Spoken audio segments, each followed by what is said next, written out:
What are we saying, Bulletproof Ballers? Welcome back to the Bulletproof Ballers podcast. Last week, we done Rebuild. The week before that, we done Rejuvenate. Now we are on to the third R in the 3R system of Return to Sport. Kadeem, how are you feeling? Feeling good as always. Let's freaking go. Return to sport. It's the most important step to nail down because your goal essentially, the whole goal of rehab is to get back to playing, right? So this is the last step, but we can't rush it, right? There's a couple things that we really need to nail down, a couple myths as well that we need to bust during this podcast today. And also just make sure that, yeah, this work that you've now put in, or that you're trying to put in over these months doesn't just, go like waste, basically go waste, right? So yeah, let's dive into it. Yeah, exactly. Return to Sport, like, this is where a lot of people fail. It's where I failed 4 or 5 times, right? I didn't even have that crazy damage after my knee surgery, like straight after, like it was getting better, getting better. But the physios got me back on feet and they got me back doing my day-to-day stuff. I was able to do whatever, go to concerts, go walk around Amsterdam, that kind of stuff. I remember doing all that. But then when it came to actually returning to sport, in my first game, injured again. Then when I come back again, second game, injured again, third game, injured again. And the damage just got worse and worse and worse and worse because I was putting too much intensity on it straight away. So the real goal of this is not just to return to sport, right? Because we see that people do return to sport, but it's to stay in the sport. It's the longevity. It's feeling better than ever. And if you are looking to become a bulletproof baller, that means, oh no, we're not just looking to get back to sport. We're looking to become more bulletproof than ever, right? So the standards that we have for people inside is crazy. So that's the first thing I want to kind of talk about. And you were mentioning this as well about the time frame stuff like that. I'll let you go into that. But I just want to talk about how in the last phase of stuff, we were talking about the rebuild section, where we rebuild connective tissue dominance, joint dominance, and we also rebuild the mobility, the strength, that kind of stuff, right? And that's where the healthy tissues start to come from, right? So we build those healthy tissues, we build those healthy tissues. When you build those healthy tissues, you then have more ability to handle those faster forces, even though you haven't done any of the faster forces yet. And we look for high standards in this. Like, we have people that are having knee dislocations that come to us. Charlie Frost, he came to us with multiple knee dislocations, and now he can squat arse to grass 100 kg. You can step up 110 kg. So it's not like these are minimal standards. It's like these are extreme standards, and those extreme standards then produce extreme results, right? Because now he's at the semi-pro level, scoring 48 goals in 27 games or whatever it was, right? So yeah, that's what I have to say on that. Yeah, exactly. That's why we nailed down the first two stages, right? To basically build that foundation, right?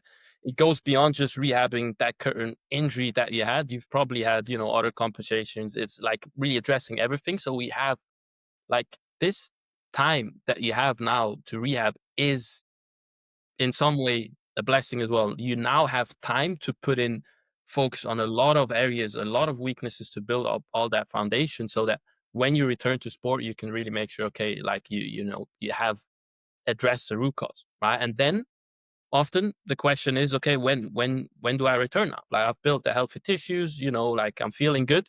When do I return? So there it's really important. It's not a question of, okay, after 9 months, you return, or after 12 months, you're returning, or after 6 months. No, it really is a question of the ability that Liam was addressing before. Are you able to handle, right? What positions can you get into comfortably, right? Because without compensating, right? So when it comes to return to sport, we look at mainly, right? Obviously, we're looking at the getting explosive, force production, all that stuff. But where most people fail is the force absorption, the deceleration. So this is what we're really looking at. Do those healthy tissues that we now build up, are they able to absorb these forces? Because the forces that are going through your tissues when you play your sport are going to be much higher. Okay. So that's what we're looking at there, the deceleration ability, the fast forces. Okay. Yeah, and I'm about to go on a big run here, Kadeem. So you're gonna have to open your ears for a few minutes and just stay with me, okay? But acceleration comes from the hip, right? So you extend your hip, you go forward. Deceleration then comes from the knee. You extend your knee, you go backwards sled, right? But the majority of what we're doing in the return to sport phase and even in the rebuild phase for people that are in traditional routes is building the hips. So then we produce all this force forward, but then all that force then goes into the knee, which handles the deceleration, but the knee's not capable to handle that deceleration, so we have another injury. And the majority of injuries for the knee actually happen in deceleration. And there's actually more high intensity decelerations in the 90-minute football game than it is accelerations. So if you just build the hip power, that's not enough. The knee is the issue. There's focus on the knee, because if you stay in your sport, if you get back to sport, if you're healthy in your sport, you're going to stay in your sport, right? And the more you stay in your sport, the more that you get better. Salah's 32 now. He's getting better and better because he's so healthy that he can just keep playing. If he can play that many games, wow, how good are you going to get? Ronaldo scored more goals after 30 than before 30 because his tissues were healthy, okay? We have to have higher standards in this, and we have a full thing where we build deceleration. So it starts with stuff like the backward sled. If you look at the backward sled, it's literally the opposite of that deceleration. So you're literally building that deceleration ability in the knee. Then you go to that exact joint angle with the eccentric load for the step up. And then from the step up, you have that exact same position, but with some faster forces. So you have the rhythm squat. Amazing. And then from there, you then start to do some small depth drops. Okay, well, instead of jumping up to a box and then stepping down, how about we step up to a box and jump down? What do you think is going to be better for the knee? Probably that one. Okay. And then instead of just being able to go 100% in sprinting, which is amazing, how about we try and go 100% in decelerating as well? Max decelerations. So I just listed out an entire thing there which you can use and be able to be better than most of the people going through traditional rehab. And there's my round over, Kadeem. So it's your turn. Like, you see, that's the thing. Like, it's, you are like, if you're getting results that most people are getting, but you don't want to get those results, you gotta most of the time just do the opposite, right? Which is kind of what we're doing. Okay, like, instead of just jumping up to a box, we're jumping down, right? Instead of just sprinting maximally force production, we're looking at force absorption, max deceleration, right? And that's the beautiful thing of it. It is pretty simple, but then again, we know so many people are missing it, because the attractive thing is, yeah, like getting more explosive, getting faster, being that guy that is so quick, and then people be like, oh wow, amazing. But with those forces comes the need to handle them as well. With all these different exercises that you mentioned there, like two simple ones, right? Everyone can start doing that's listening to this podcast. Yeah, it is def drops, def jumps, right? Like, also rebounding off again, amazing, and max decelerations, right? Yeah, I mean, those are the two most intense ones. Yeah, and those are two ones that every single person should be able to do without overly, compensating with the hips, without feeling any discomfort. Also, no limitations in the mind, because the body knows, okay, it's strong there and it's safe there, right? So that's really where we want to get. Is it like jumping down the crossbar? Obviously, that's an Yeah. extreme example.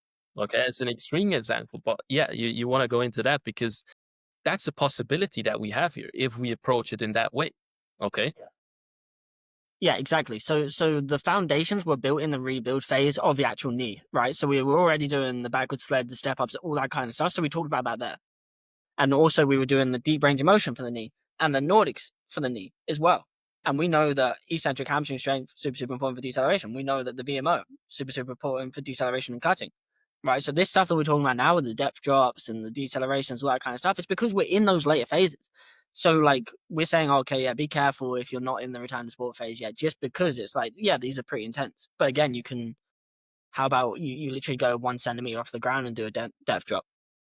And then you go 2 centimeters, then you go 3, 4. Okay, 5's too much. I'm going to stick at 4 for a while. And then you eventually build it up, right, until the point where you can jump off freaking crossbars. I mean, you could do. When we had 5 and 7 years of chronic knee pain, respectively. And imagine if we had any type of person be able to jump off crossbars before they got back to sport. Like, how much re-injury do you think we'd have compared to now? Because I can't even jump as high as the crossbar. Nowhere near. I don't even think I could jump high, like half of the height. Maybe I can. Maybe just above half height. So imagine being able to absorb double the height. And then with the 2 up, 1 down depth drop, you then have the ability to see, okay, all the force that I can produce, can I handle that through one leg? Because there's going to be at some point, you're going to have to do that. Yeah, absolutely. Like football, there's this famous clip of Ronaldo, right? He's flying. I Juventus, would literally had that in my head. that Yo, clip, we're on sync today. that header, bro, we're on sync. Of course. You know, that header and then the defender's there, you know, he kind of loses the balance mid-air. The way he lands, man. Like, I've just seen the video again today. You know how many footballers' knees would snap or hips would snap? The way he lands there. Like, it's crazy, right? It's like sideways somehow, right? And this is really this comes from, yeah, years of him jumping and landing and jumping and landing and creating the adaptations and not breaking down, but actually building up. Okay, because his whole connective tissue system didn't get out of balance.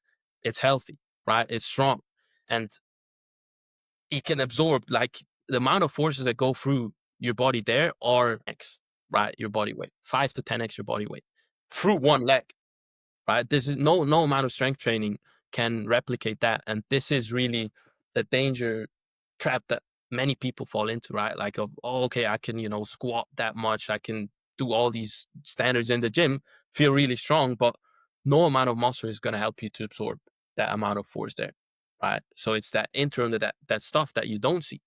Ronaldo looks good, right? He has an amazing physique, and we're saying muscle is important, 100%. It's an important part of your body's anatomy and athleticism. But the internal is what you don't see. This is really what allows him as well to land like that. Okay. And the muscles in the right places, right? So the muscles closest to the connective tissue in the knee, the VMO, the muscle closest to the Achilles tendon, the soleus. Who's actually training these muscles? Okay, yeah, cool. We're building muscle. You got big old glutes. That's what you got. Some lower back muscles. You haven't got any quads. You got no VMOs. You got no soleus. You think you're not going to have an Achilles or patellar tendon issue or some kind of ligament tear? Like, I'm not sure. Probably you're gonna. And then the other thing with saying that is like, even now at 40 years old, I saw a clip of him playing in like the Saudi league or whatever, and he jumps off one leg from the edge of the box to the 6 yard box and head to head and scores a goal. And it's like, this is a 40-year-old. Like, this is the next generation of footballers that we will see, and we're going to be at the forefront of that because, like, he's like Messi is like some God-given ability, and Ronaldo is obviously works hard as well, whatever. But some people said like, yeah, he didn't train that well, he just went and played basketball, whatever. But Ronaldo shows that, okay, cool. If we do the right stuff, if we work in the right way, if we sort out nutrition, if we sort out our training, if we sort out our diet, if we're always there mentally, we can be freaks until we're 40 years old. And there will no longer be the days of, okay, once you're 20, you're past it.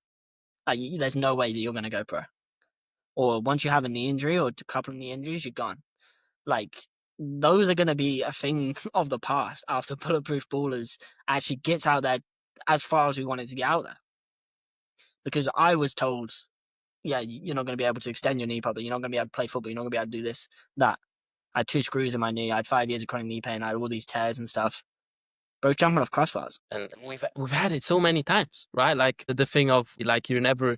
That's, you know, the big thing is when you get the injury and you have this whole process of rehab in front of you, all you have in mind is really, can I get back? Is it possible? And if I do get back, do I re-injure myself? What happens, right? Like, so that's why we're really wanting to encourage you to take this more seriously.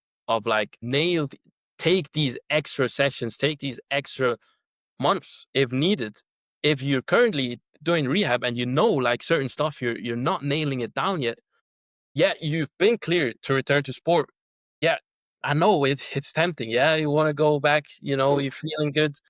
But if you know and you listen to this until now and you know, okay, if you're jumping down a box, right, or if you're jumping up with 2 legs, then landing on one leg, and you know, with your uninjured leg, you're easily able to do is land stable. You know, the knee goes forward, like it's a nice distribution of the weight, amazing. But then if you go on your injured leg, you see how you're hinging into the hips, like that stuff you can feel yourself as well. Like especially if you film yourself from a side angle, you could see it. Right? You don't need any like crazy special eyes to see.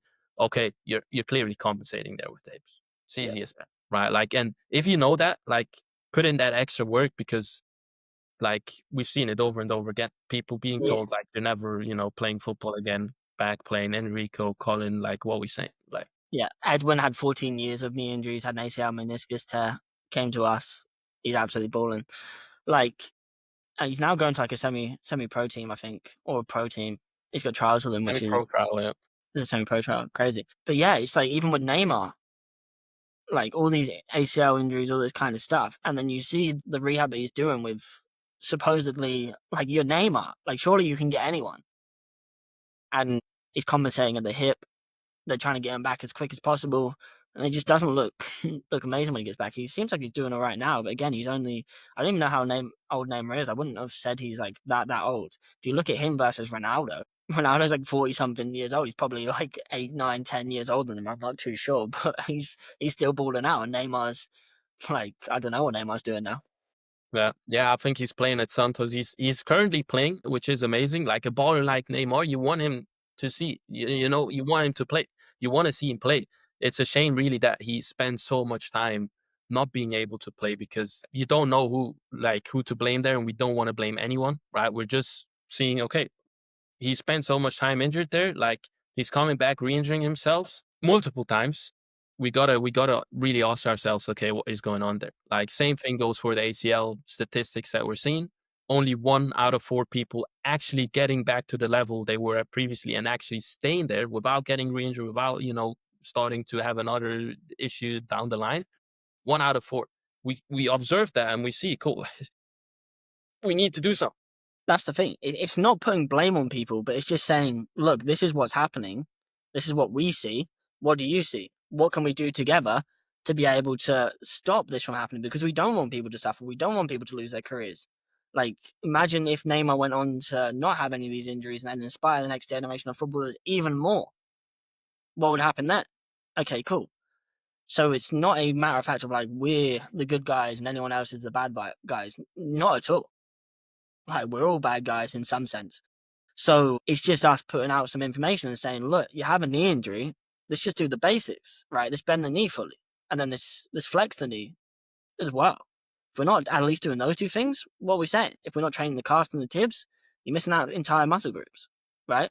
So simple things. And then just to like bring it back to what we're saying of like, okay, there's the deceleration ability. The second thing is then, yeah, like the sport itself, right? So people either say they're in football or they're completely out of football. It's like an identity switch, right? You're a footballer, and you have this massive injury. Cool, I'm out of football now. Like that's whatever. Until 9 months pass, like I'm just not right. But at some point, you have to start simulating it at a lower level, right? Because football can either be a 90-minute football game at the pro level, so intense, or it can be 5 keepy ups with a football and some passing. And then how do you scale up in a certain way, right? And we can't go through all of that right now. It'd take hours.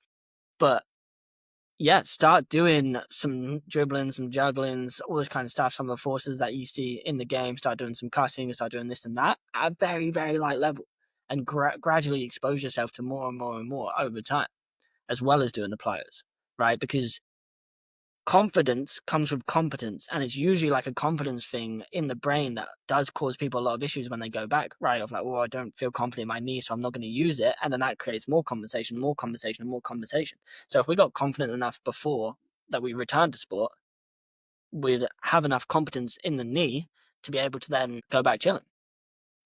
Yeah, that is a really important factor there that you mentioned with the confidence because like it's first of all, it's not fun to play, constantly thinking about your knee. And second of all, yeah, your body, you're lacking that confidence for a reason. Either you haven't prepared enough or literally like you haven't worked on your mind enough as well. The easiest thing again is to attack it all. Everything that potentially is a problem, attack it all. If your mind is potentially a problem, work on your mind.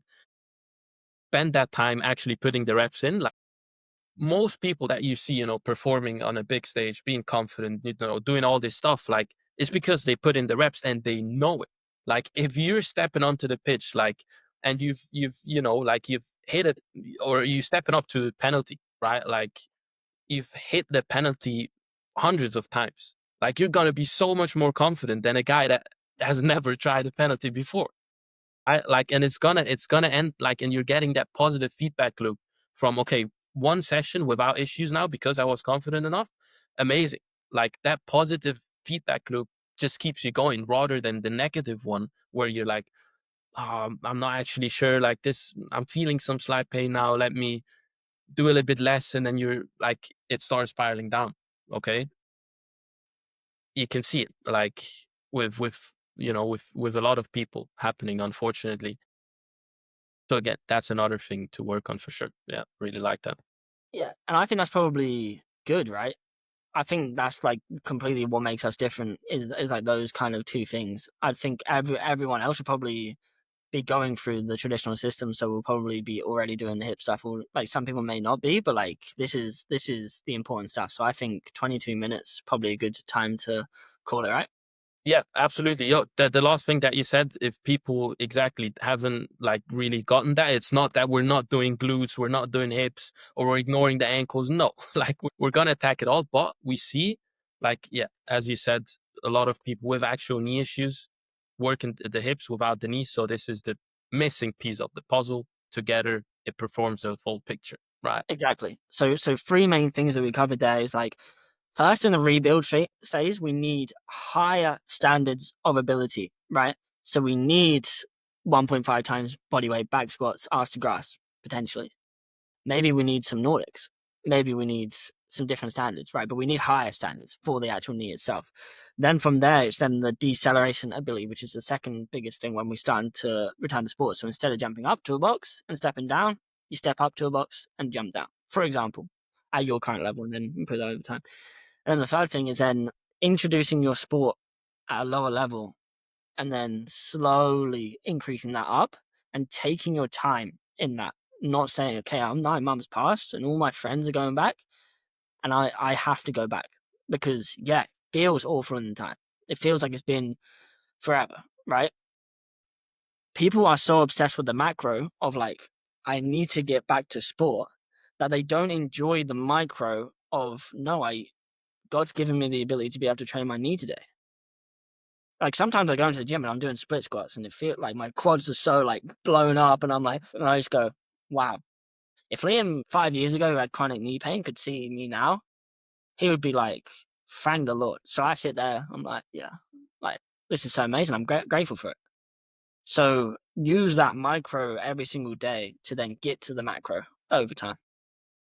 Let's go. We'll keep it there. We'll see you the next week. Make sure to implement this stuff actually. Put it on repeat, listen to it whilst you're training instead of programming your mind with the gym music. Let's get this rolling. Let's make ballers bulletproof again. Let's make balls bulletproof again.